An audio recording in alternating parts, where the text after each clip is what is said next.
This 2023 Mazda CX-30s. These are the carbon editions starting at $24,770. You pick the color. Here today, Randy Marion Chevrolet in Statesville, Randy Marion Ford Lincoln. We have got the king of price deal. Like always, 2024, come see them today.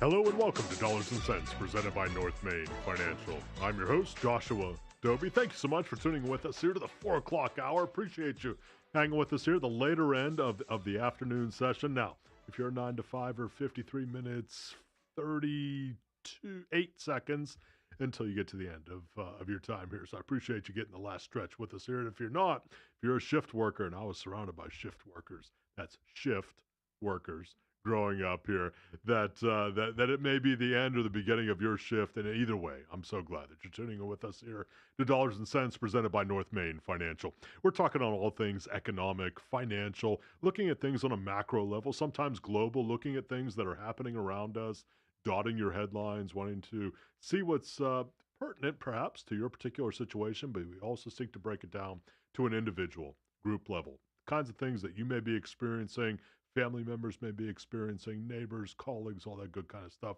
So hopefully we're providing some information and data which is relevant to your particular financial space.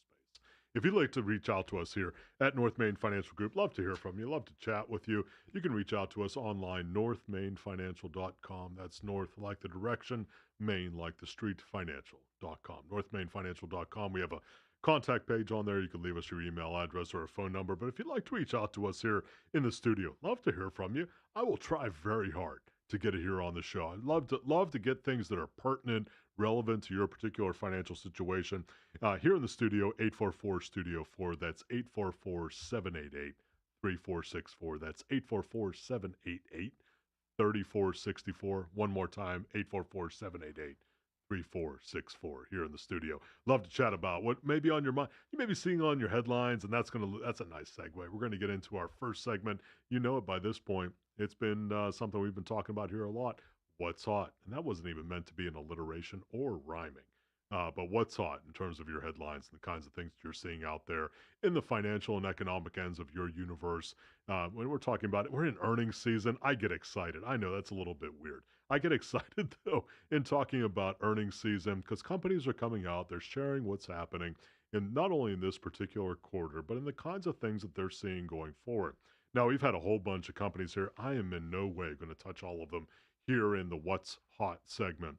But definitely want to touch on some of the big names that probably, if they are not a part of the things that you are watching consistently, probably are a part of your experiential universe, meaning those things that you're bumping into and perhaps even utilizing on a day-to-day basis. Let me start with CVS, Caremark, CVS, the drugstore. I don't know about you, but my experience is you can't go too far just about any direction without bumping into a CVS store or CVS drugstore.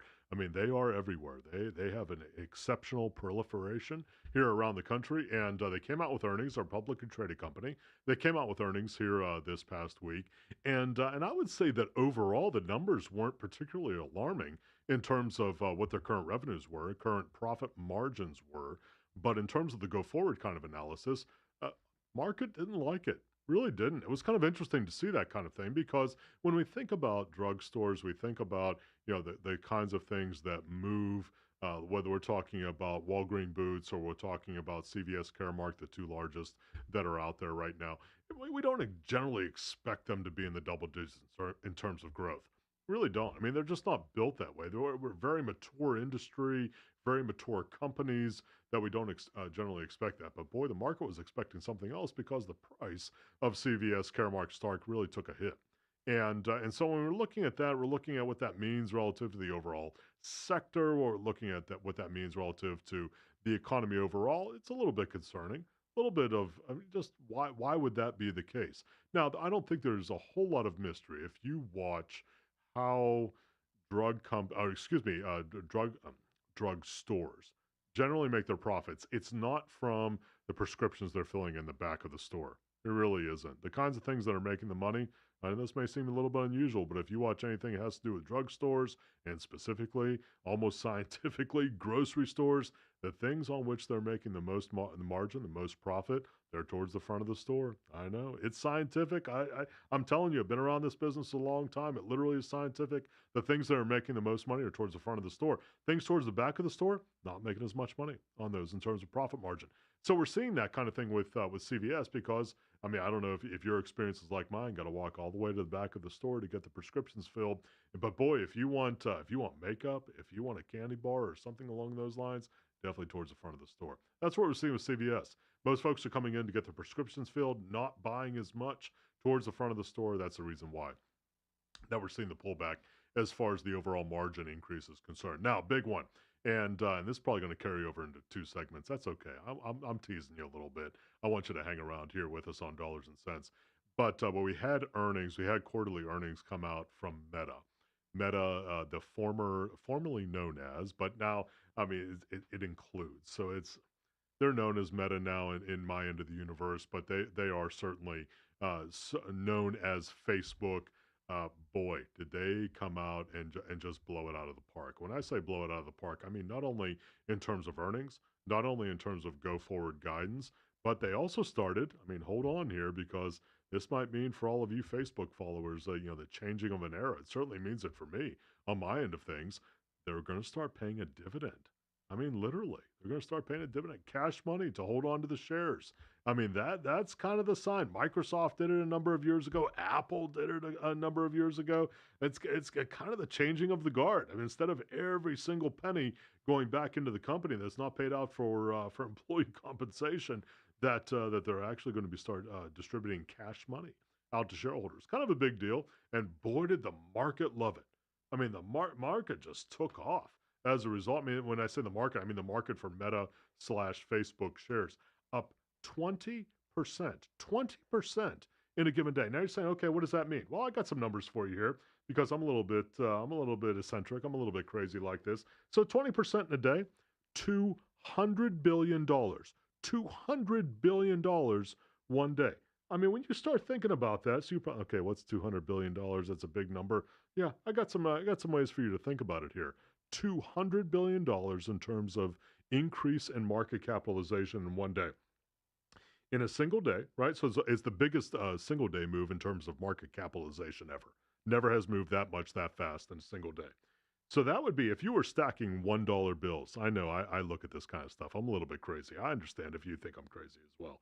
But I'm looking at it, if you were stacking $1 bills, 13,800 miles of $1 bills. For $200 billion, that's 13,800 miles of $1 bills. That's halfway around the world. Or if you're here in the United States, that means you could cross back and forth 5 times. 5 times. 5 times across this country in $1 bills for one movement in one day for Facebook or / Meta stock. $200 billion. We're talking about a big number, folks. It's huge. I mean, huge in terms of thinking about how it goes together, in terms of how it, what is the size, scale, and scope of that kind of movement in a single day based upon one quarterly earnings report. I mean, that's seismic. And like I said, in terms of the dollar value, it's the largest single day movement we've had in our market history. You have to take that in context because we obviously have the largest market capitalization in our history in terms of the overall stock market. But still, in terms of the dollar amount of movement, 20% on a company that big, that quickly, one day. I mean, literally, if you're stacking $1 bills and you were the single owner of Facebook there, well, you could have gone back and forth across the country 5 times. That's kind of a big deal. So when we look at that kind of thing, it's kind of anecdotal, but also important to know in context about how things are moving. Well, I appreciate so much you hanging with us here on Dollars and Cents, presented by North Main Financial. We're going to hear from our sponsors here on WSIC News Talk Now.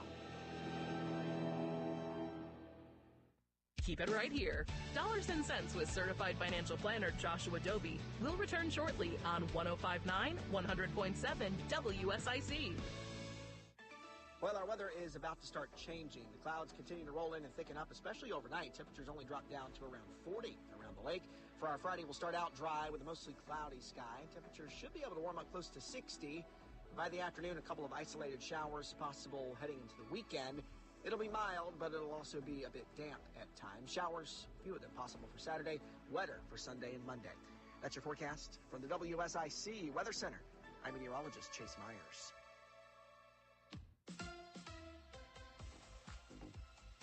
Here is your WSIC community calendar. Merle Fest is back, April 25th through the 28th at Wilkes Community College, featuring nearly 100 performers, including Old Crow Medicine Show, Turnpike Troubadours, the Teskey Brothers, Nickel Creek, and more. Tickets and information at merlefest.org. Listen each morning to Good Morning LKN for your chance to win tickets. Mooresville Parks and Recreation is excited to bring The Great Magician Murder Mystery Dinner Theater to the Charles Mack Simpson Center, Saturday, February 10th. This is not your usual murder mystery experience.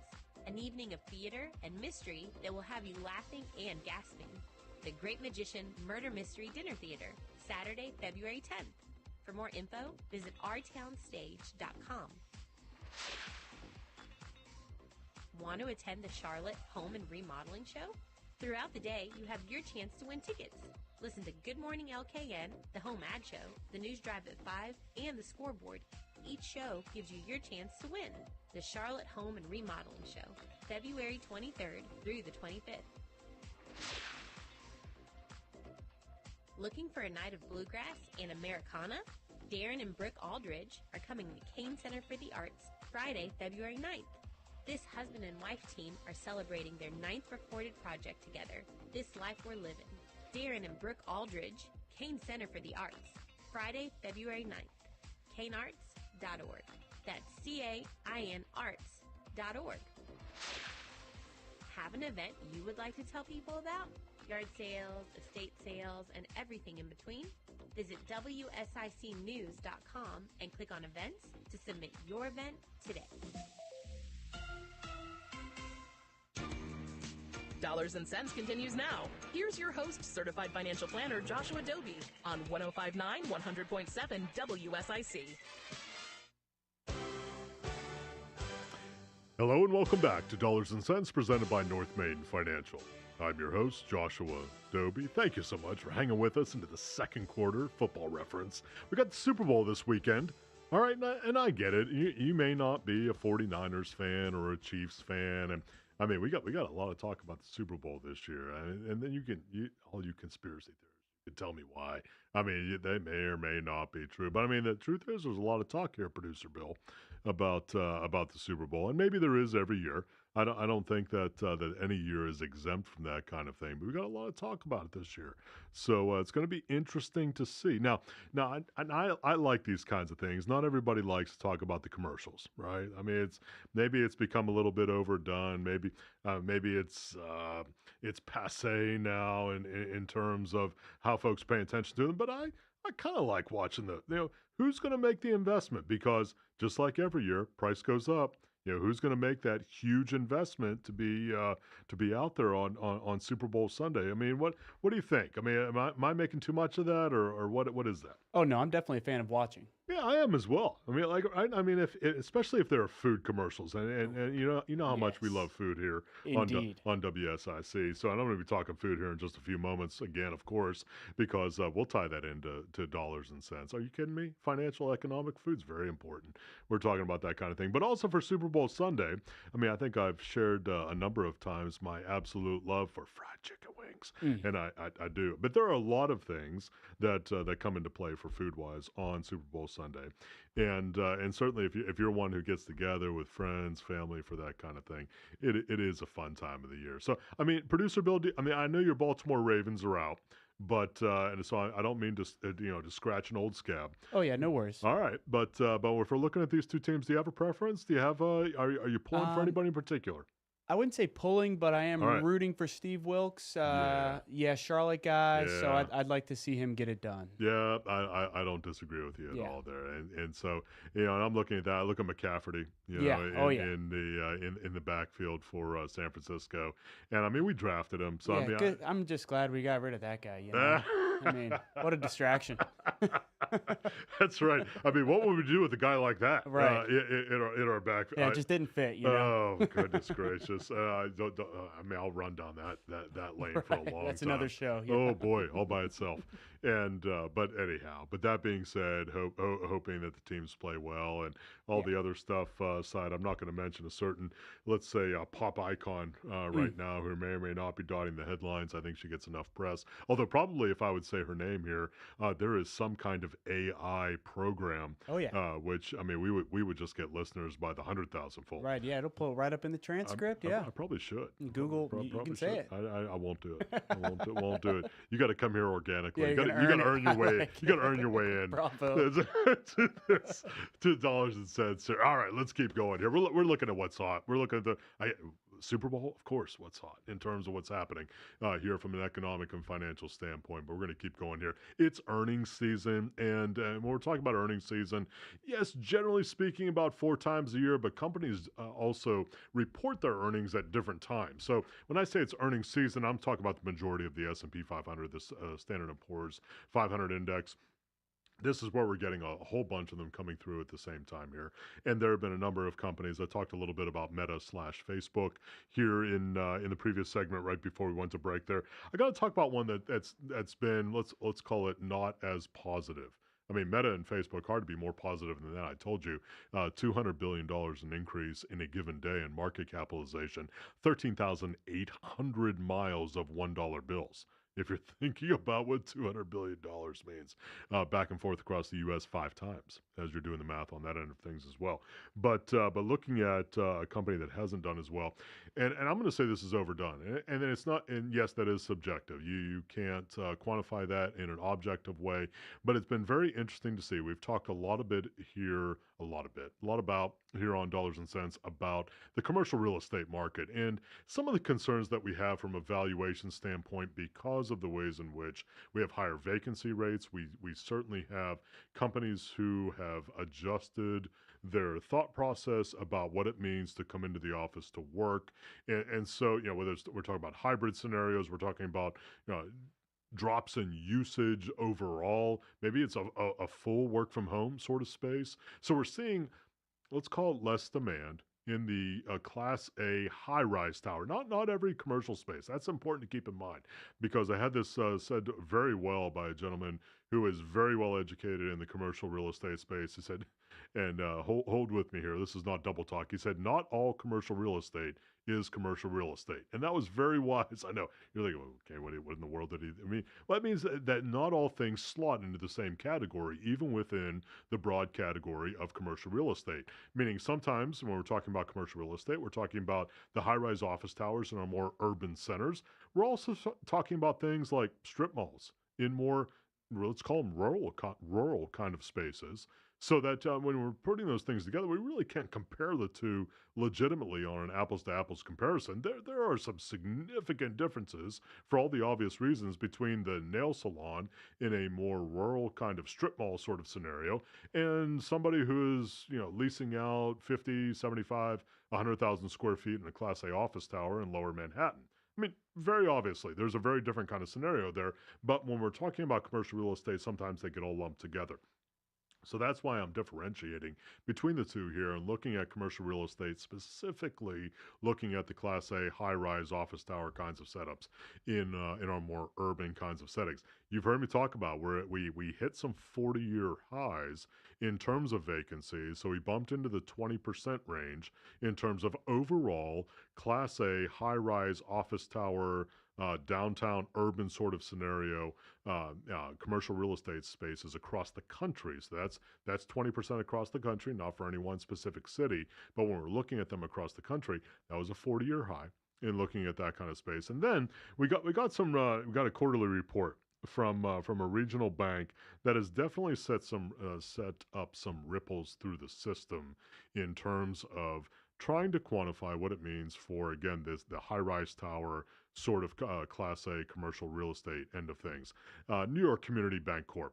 And this is not a recommendation to buy, sell, or hold. You got to be very clear on that. I'm going to be speaking, maybe that sounds a little bit negatively here over the next couple of minutes, but it's not because I think you should sell or because I think you should buy on that end of things, or hold for that matter, but rather just a reflection on what this particular bank has shared, and specifically because of their exposure to New York City real estate.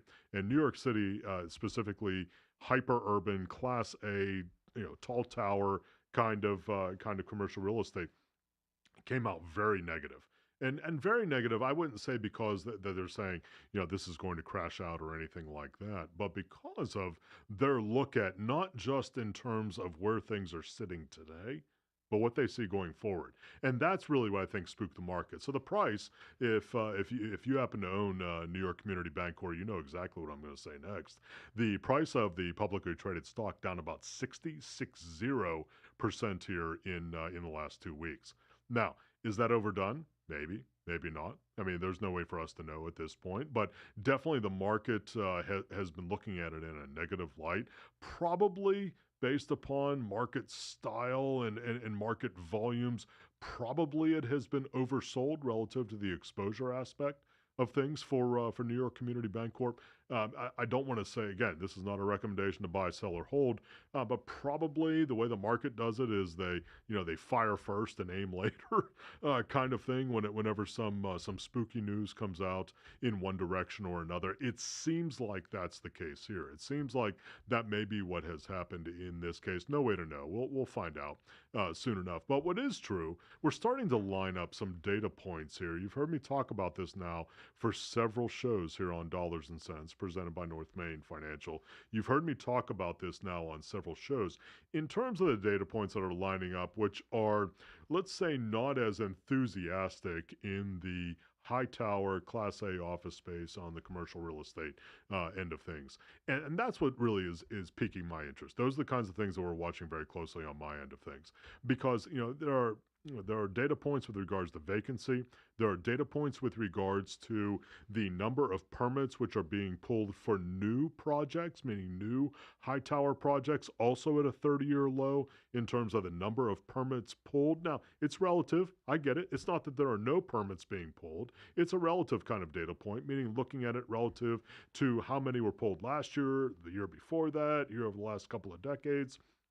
Not as many permits pulled as what we've had here over the last couple of decades. So we're looking at that and we're saying, okay, this is not a stop scenario, but it definitely is a cool down scenario in terms of Class A high tower office space as we see it at this point. So this is just another data point that's sitting out there. So we want you to keep that in mind. Want you to be watching that kind of thing. All right, we're going to pivot a little bit here. Food.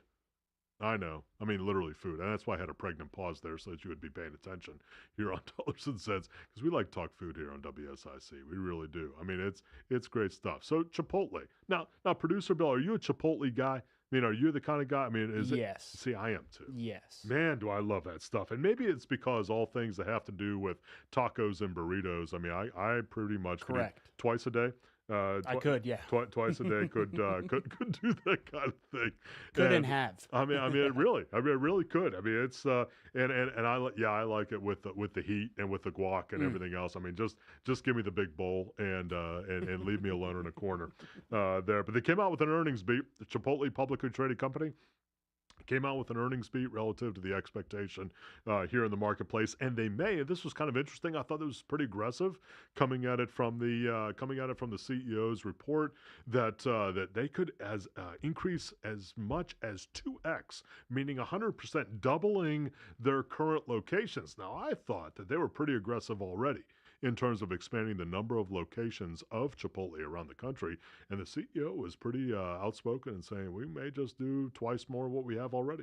So I thought, well, you know what? If they want to put one on both corners of the streets that I occupy here in Cornelius or here close to Studio A, I mean, Producer Bill, I'm okay with that. Yeah, bring it on. Bring it on. I mean, that's okay with that. I mean, I'll go to one, then I'll go to the other. I'll make sure that they're both fully utilized, at least insofar as I'm concerned, here at Dollars and Cents. Well, friends, I appreciate you spending time with us, talking about all things economic and financial here on WSIC News Talk Now.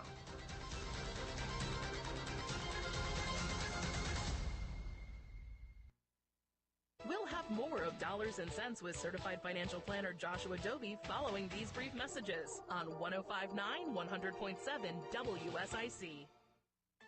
Well, our weather is about to start changing. The clouds continue to roll in and thicken up, especially overnight. Temperatures only drop down to around 40 around the lake. For our Friday, we'll start out dry with a mostly cloudy sky. Temperatures should be able to warm up close to 60. By the afternoon, a couple of isolated showers possible heading into the weekend. It'll be mild, but it'll also be a bit damp at times. Showers, few of them possible for Saturday, wetter for Sunday and Monday. That's your forecast from the WSIC Weather Center. I'm meteorologist Chase Myers. Hey, Joe Montana here. Back in my football days, I knew the importance of a strong defense. Now I'm sharing how you can help defend your health against pneumococcal pneumonia, a bacterial lung disease that can be life-threatening. If you're 65 or older, or 19 or older with certain chronic conditions like diabetes or asthma, you're at increased risk. Talk to your doctor or pharmacist about vaccination and learn more at knowpneumonia.com. That's KNOW pneumonia.com. Sponsored by Pfizer. Why choose a Sleep Number smart bed? Because no two people sleep the same. Only the Sleep Number smart bed lets you each choose your individual firmness and comfort, your Sleep Number setting. The Climate 360 smart bed is so smart it actively cools or warms up to 13 degrees on either side for your ideal sleep temperature. And now, during our President's Day sale, save 50% on the Sleep Number limited edition smart bed, plus free home delivery when you add an adjustable base. Ends Monday. To find a store near you, visit sleepnumber.com. Join your friends from Oswald Baptist Church in Troutman, Sunday mornings at 8:30 on WSIC. Be informed and inspired with teachings from the Word of God by Pastor Wesley Morris. Sunday mornings at 8:30 on WSIC. This is a Bloomberg Money Minute. It was one of the first, but PayPal has been facing a lot more competition in electronic payments. And while strong holiday shopping helped it beat forecasts in the latest quarter, PayPal expects profits to be flat this year when compared to last year, even as it continues to cut costs and streamline its operations. There's been a lot of speculation over whether Taylor Swift will take a private jet from a concert appearance in Japan to Las Vegas to watch her boyfriend, Travis Kelce, play in the Super Bowl. But even if she doesn't, plenty of private jets are expected to arrive in time for the game. Aviation officials in Las Vegas expect about 1,000 private jets to land at the area's 3 airports. Some residents worry about smog and the climate impact. Yes, the S&P is only 5 points away from 5,000, but getting there today may not be easy, as stock futures are uniformly in the red following across-the-board gains for stocks yesterday. Steve Potisk, Bloomberg Radio. Now more of Dollars and Cents with certified financial planner Joshua Dobi on 105.9 100.7 WSIC. Hello and welcome back to Dollars and Cents presented by North Main Financial. I'm your host, Joshua Dobi. Thank you so much. Hang with us into the second half here. Again, if you're a 9-to-5er, we're looking at 26 minutes and 39 seconds until the end of your day. Good stuff. I mean, we're going to sprint here. I promise you, if you hang with us here on Dollars and Cents, we're going to make it go by fast. I promise you. All right, we're going to talk about some interesting stuff. We're going to talk about the nuts and bolts. We're going to get into some things here, especially in the next segment, what to know, those kinds of things that may be a part of your experience or our family members' experience, colleagues' experiences. We're going to talk about the markets, I promise, especially as we get into the fourth quarter. Talking about what we see, been a very interesting year to date. My goodness, I mean, very interesting. I'll be the first one to raise my hand that as we're getting into the first and second week here in February, ready or not, that I didn't expect. This was how the front end of 2024 was going to go. We'll talk about that here in a few minutes, though, but I want to get into what to know. And so we start out with what's hot. We spent a lot of time talking about the things that are on our headlines. We're probably going to bump into a couple more of those here before the end of today's show, but I want to talk about what to know as well. And here on what to know, it's really about those kinds of things that may be a part of your experience. If they haven't been part of your experience to this point or aren't today, they may be coming up for you. And I really do. I've talked about this already here on What to Know here even a couple of weeks ago. I got to bump into it again because of some of the data that we are receiving about it. It has to do with the FAFSA form. So if you are one who has filled out one, or if you're a parent who has filled out one on behalf of a prospective college student, and if you're not one, you're looking, okay, what's a FAFSA form? Well, free application for federal student aid, FAFSA form. It went through some big revisions towards the end of last year, meaning last year, calendar year 2023, and it wasn't even available until mid to late January. So for a lot of folks who need to fill that up, a lot of folks, who am I kidding? Most all folks who are looking at applying for some level of student aid need to complete way behind the curve. I mean, way behind the curve at the DOE there, the Department of Education, in getting that kind of thing out, because for so many colleges and universities, they're using that FAFSA form as a benchmark for determining aid packages. So, and the reason why I'm saying this is because we came across another data point here, which is, I guess, predictable. I mean, it has to be some level of predictable because the form came out late, that the number of FAFSA forms submitted here are more than 50% less year to date compared to last year, more than 50% less than what they were on a year-over-year basis. So what we have are a number of colleges and universities who are really scrambling to be able to provide, let's call them relevant, pertinent, applicable sort of financial aid packages, not only for prospective students, but for current students as well, who are applying for federal student aid and needing to use those benchmarks that come out of the FAFSA evaluation experience to be able to provide that data for their folks, for their students. And so really behind. So I'm bringing that up. It's what to know. So what is on the FAFSA? What is the free application for federal student aid? What it is, it's a general, let's call it a broad-based kind of form where you enter in data for the parents or the guardians and for the student themselves about what do you have in terms of assets? What do you have in terms of income? What are the kinds of means that you have to be able to pay for the college experience for either the prospective student or for the student who may be already enrolled and is looking to reapply for that kind of space? So it's the kind of thing that you submit every year, generally speaking, for undergraduate students especially who are in the college process, and looking at then what that means in terms of your possibilities to be in line for or being able to apply for either certain grants or certain scholarship or certain loan programs that may be out there, which are based upon, again, the free application. So when we're looking at that kind of thing, we look at the impact, what it means for college students. It's huge. And huge, I don't mean huge in terms of thousands of dollars, tens of thousands, or hundreds. We're talking billions with a B. When you look at all of the college students who are applying in these ways or applying for an evaluation based upon the FAFSA form, because for most colleges and universities, for the understandable reasons, are using the results of that FAFSA evaluation to be able to determine, okay, how much in scholarship, how much in grant, how much in loan possibilities, not only on a federal level, but perhaps things that are applicable through the college or the university itself. So it's a very big deal, and it's a very, very important part of the process. It's not particularly pleasant. I'll raise you that. I'll raise my hand on that, having walked through it with any number of clients at North Main Financial. It's not particularly pleasant, but it is, I would offer up, important and necessary for most colleges and universities that you get it completed. And make sure you enter in the information that you have to do. Do not enter information that you don't have to do on that kind of thing, because there are very specific questions that are asked as part of the FAFSA form. Not that I'm trying to tell you how to trick it or anything like that, but make sure you enter in what's necessary, not necessary to enter anything which is not necessary. Relative to that. Maybe intuitive, but I have folks all the time say, well, should I include? No. I mean, it's kind of like going back to the old politics strategy end of things. You never answer a question that somebody doesn't ask you. You only ever answer the question that somebody asks you. There's probably some wisdom in that. Again, looking at it from wanting to get that thing completed and put it in its place in the ways that are most appropriate and necessary. So again, FAFSA form, that free application for federal student aid, for those folks, especially on an undergraduate level, needing to get that in. I know it's been miserable. I've talked to any number of you talking about trying to get access to it, first of all, and then trying to get it completed and trying to get it submitted.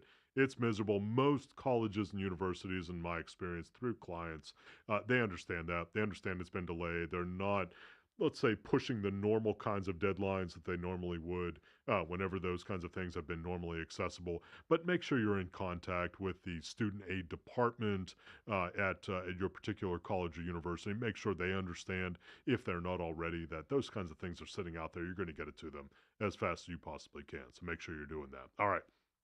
That's on what to know. Let's burn back here into the what's hot end of things, and it's because it's earnings season, and I get real excited on earnings season, and I want to make sure that you're as aware as much as you can be about the kinds of things that are sitting out there from an earnings standpoint. Now, we talked about Meta, Facebook, we talked about their earnings, just blowing it out. I mean, we talked about 13,800 miles of $1 bills. No, really, $200 billion in a day of increase in market capital.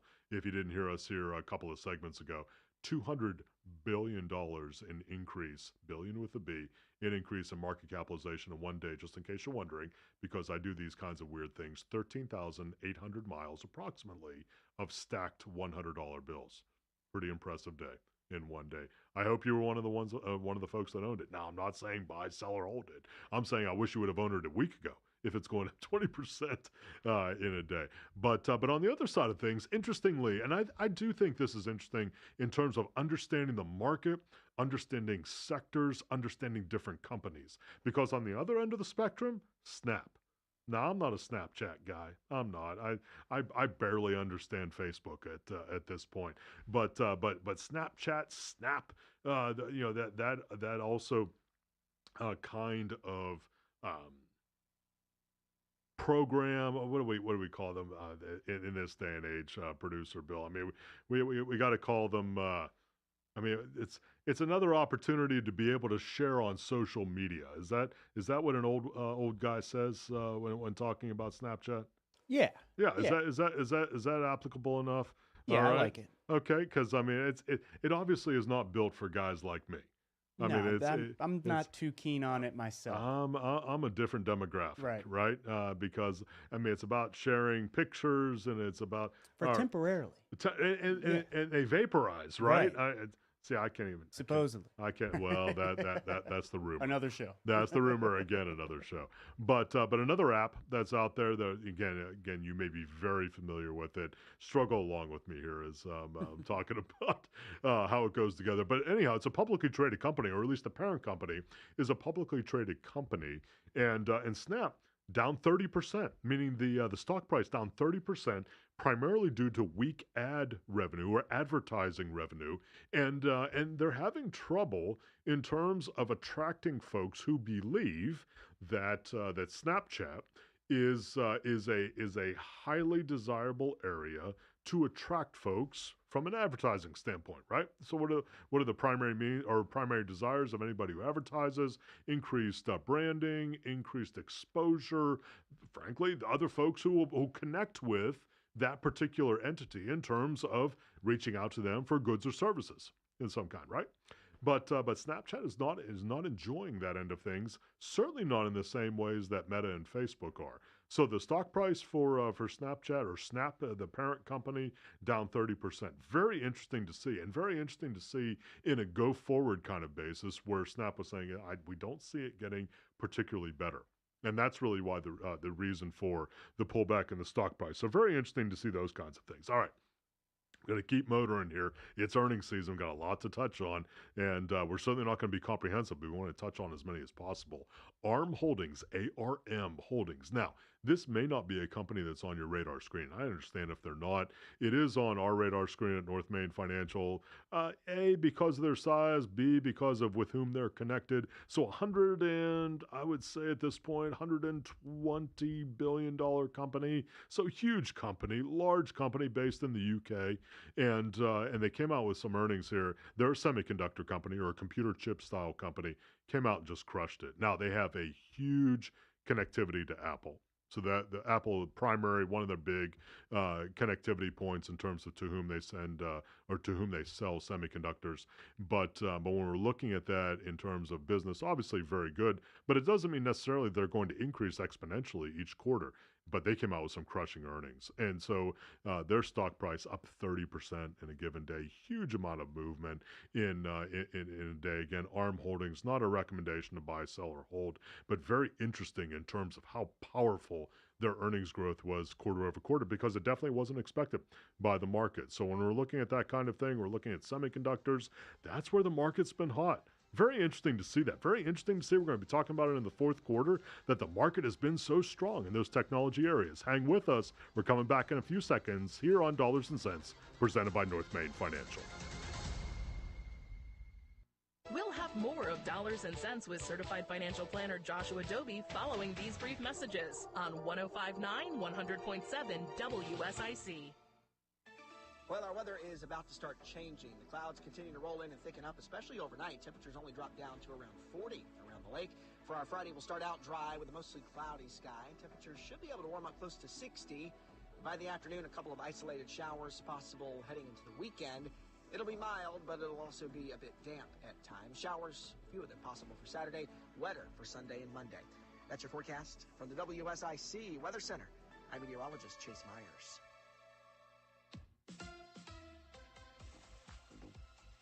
Here is your WSIC community calendar.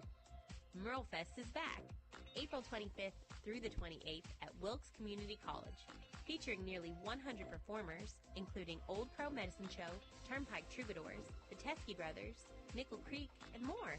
Tickets and information at merlefest.org. Listen each morning to Good Morning LKN for your chance to win tickets. Mooresville Parks and Recreation is excited to bring The Great Magician Murder Mystery Dinner Theater to the Charles Mack Citizen Center, Saturday, February 10th. This is not your usual murder mystery experience. An evening of theater and mystery that will have you laughing and gasping. The Great Magician Murder Mystery Dinner Theater, Saturday, February 10th.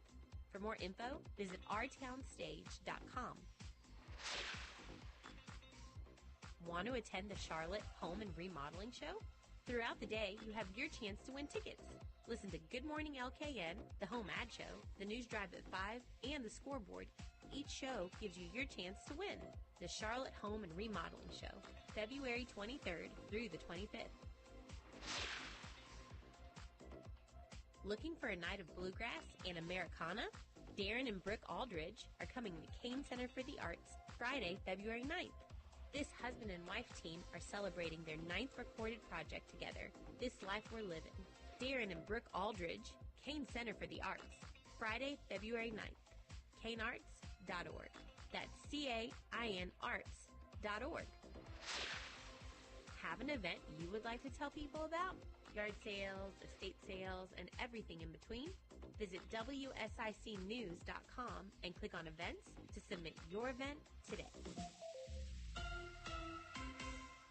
Prioritizing your health is one of the best ways to take care of yourself. From routine visits to the joys of pregnancy to the illnesses that stop you in your tracks, Iredell Health System will be by your side. Learn more at iredellhealth.org.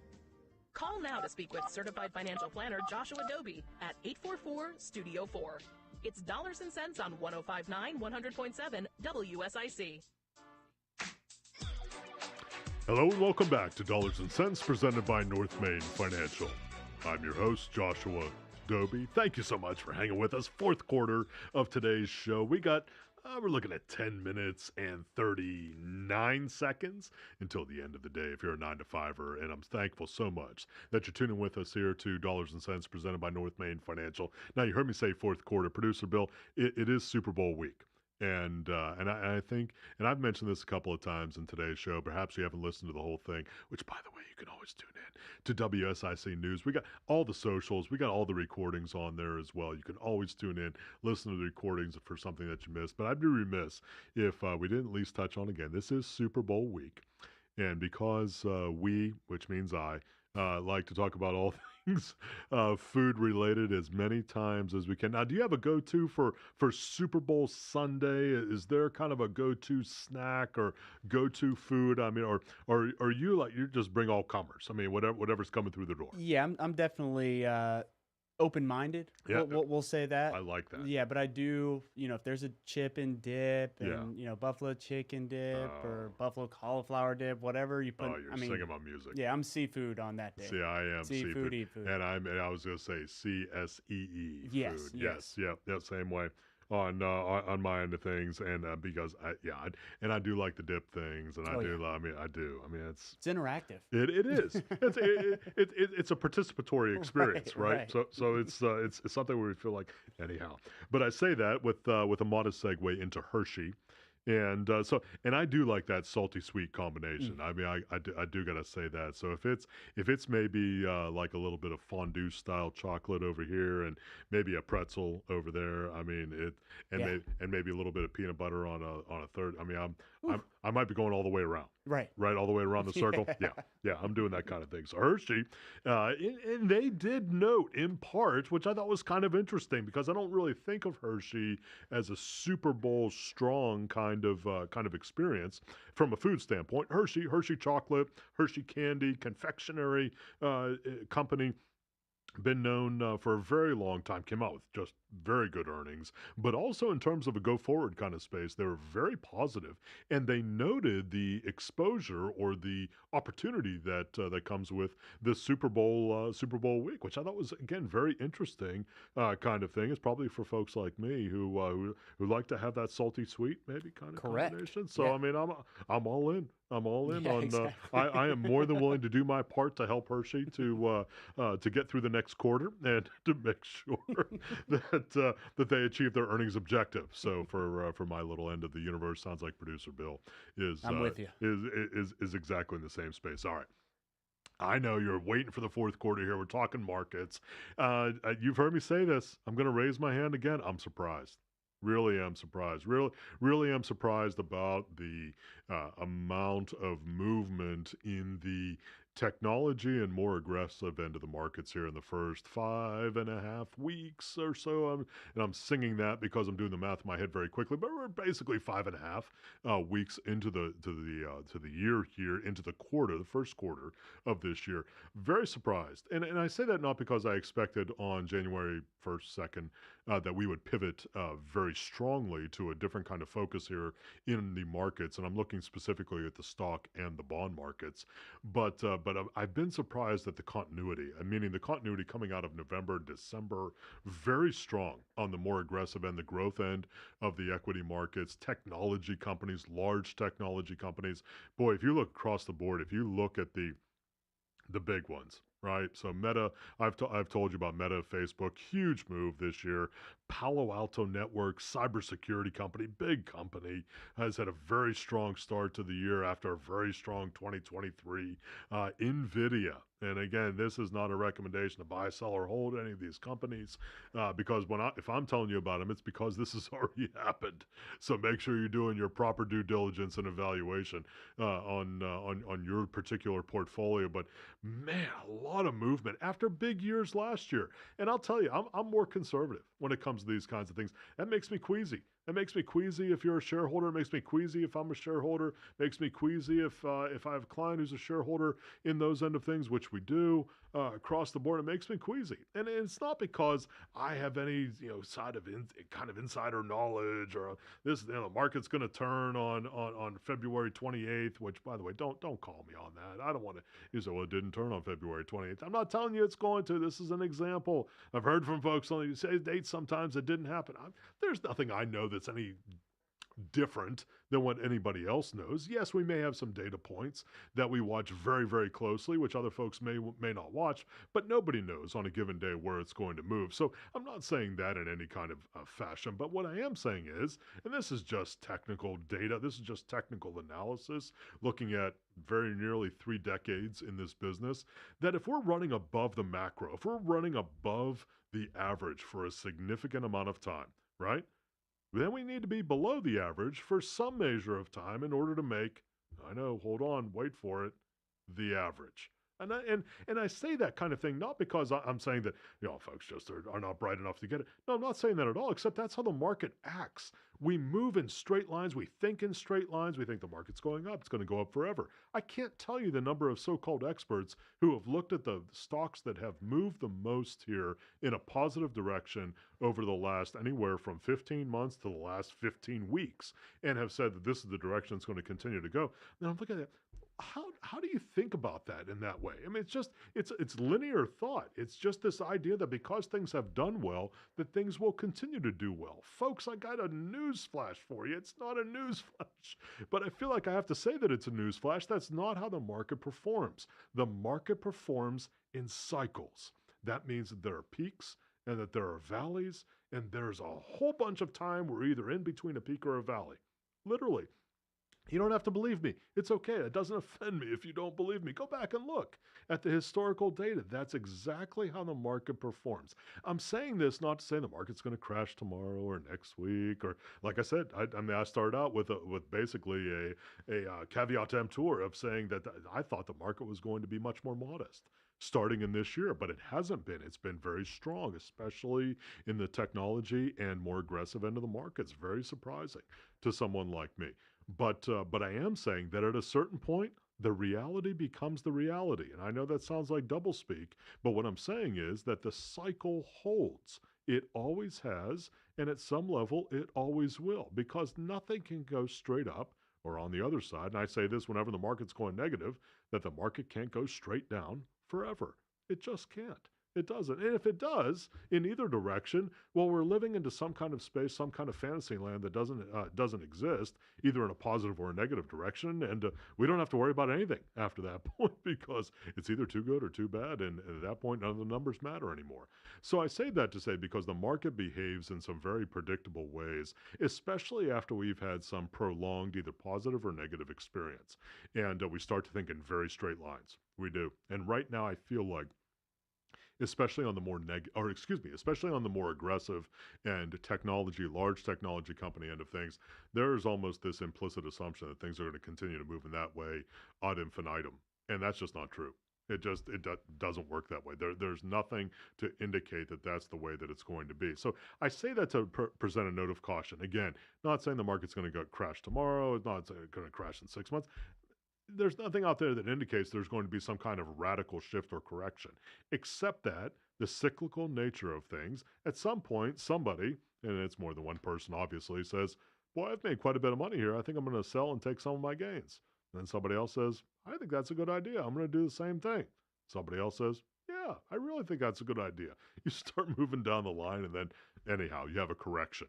So I'm saying that kind of thing just to make you aware of it, just to make you aware that that kind of thing is out there, to be prepared for it. The best time, I know you've heard me say this, the best time to make adjustments to your portfolio is into a position of strength.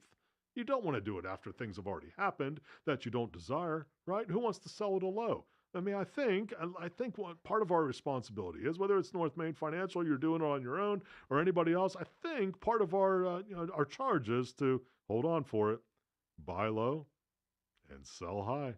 I don't know. I mean, you call me crazy. That's okay. That doesn't offend me. But in looking at that kind of thing, I think that's the kind of thing that makes some sense to at least consider. It may or may not be appropriate for your situation. It may or may not be the kind of thing that you should execute in the near term. But I'm speaking it to you here so that you're aware that, because I don't hear it a lot out there, that that's the kind of thing that you may want to consider. And that's why it's important. That's why I'm sharing it with you here on Dollars and Cents presented by North Main Financial, because I want to make sure that we're not getting too casual, because it can happen. I mean, you're looking at things going up. I get it. You're looking, when I say going up, I mean increasing in value. You're looking at things going up saying, well, let's just keep doing what we're doing. I mean, it's very natural. I mean, shoot, I have the same kind of thought process. I mean, why not? Right? It's going well. Let's just as a matter of fact, let's put more into it. It's going up. Let's go. Which is buying high, by the way, just FYI. That actually is buying at a more expensive kind of thing. But we get very comfortable with that kind of idea, especially when it's been encouraged from the outside looking in. So I want to make sure that you're aware of that. I want to make sure that you're paying attention to it, especially with regards to your portfolio, so that if you need to make adjustments, do it into strength. Do it in the kind of space that where you're selling at a high.